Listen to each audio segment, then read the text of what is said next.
So I have my onion, and first of all I'm going to cut off the shoot of the onion but keep the root intact.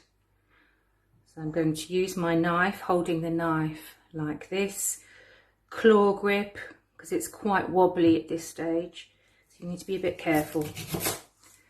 So I've cut off the shoots, put that away. Now what I'm going to do is use a bridge hold and cut through the middle of where the roots are there. So there's my bridge hold coming in and cut down. Now I'm going to peel the onion, get off all the hard kind of fibrous skin from the onion, because obviously that won't taste nice if that's on top of the pizza.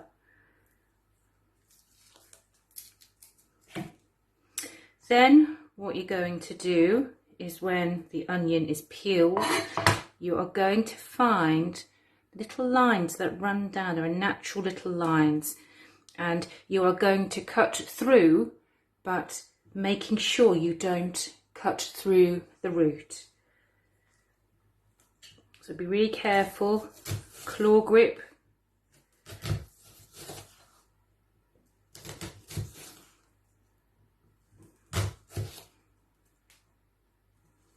On a slight angle, so you're not cutting towards your thumb. Now what you'll find then is, when you do your claw grip and you come in to cut the onions, you'll find there'll be little chunks.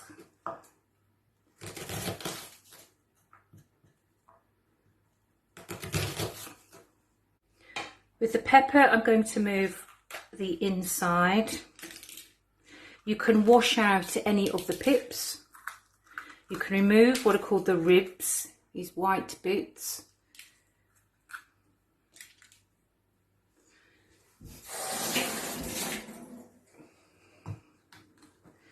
Right, now you can cut through. So I'm going to start with just cutting through the centre, make it a little bit easier.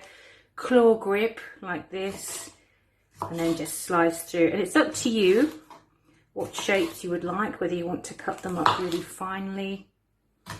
Just be really careful of how you're cutting them. Again, claw grip.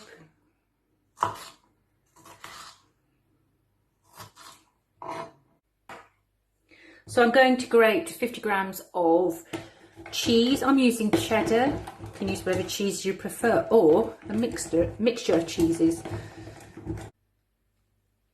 Now I'm adding 50 grams of butter or margarine to 250 grams of self-raising flour. Self-raising flour contains baking powder, whereas plain flour does not.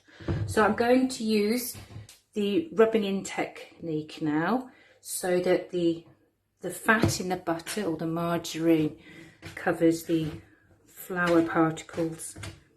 This can take a little time, and eventually you will end up with a breadcrumbs type of texture. Milliliters of milk. Gradually add it until a dough is formed.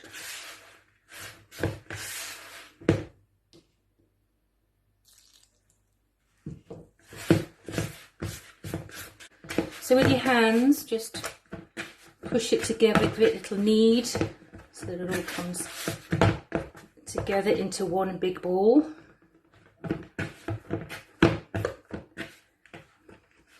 Okay.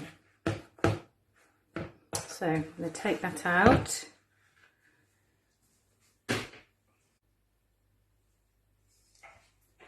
I want my pizza dough, Scone pizza dough, to fit into this area here on my baking tray. So I've lined it with parchment paper, put a little bit of butter down, spare butter, just to help the parchment paper to stick onto the tray.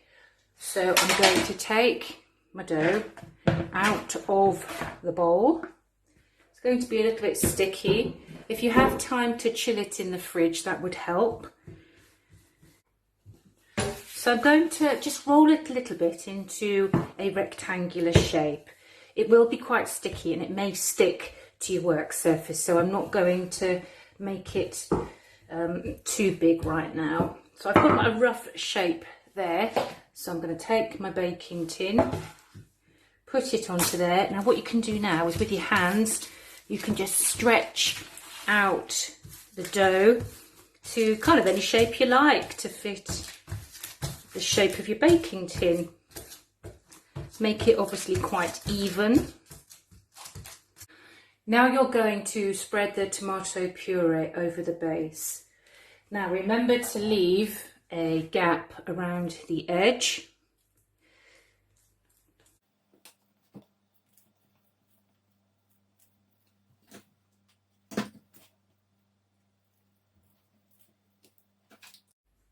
I've left about a centimetre gap around the edge. So now I'm going to start putting on some of my ingredients. So it's up to you which type of ingredients you want to put on there.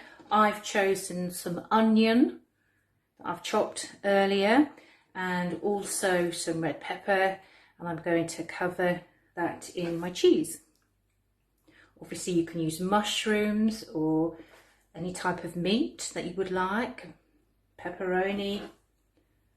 I'm going for a vegetable.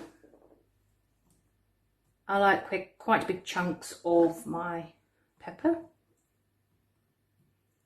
Obviously you could add some herbs on top as well if you wanted to. Something like basil. Now I'm going to put my cheese over the top.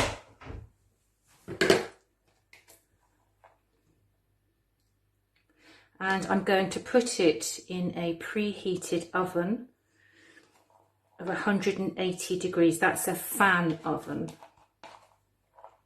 Obviously a conventional oven would be higher, so that would be 200 degrees. So you want to make sure it's all spread fairly evenly over there. So you can have a little play around and then pop it into the oven.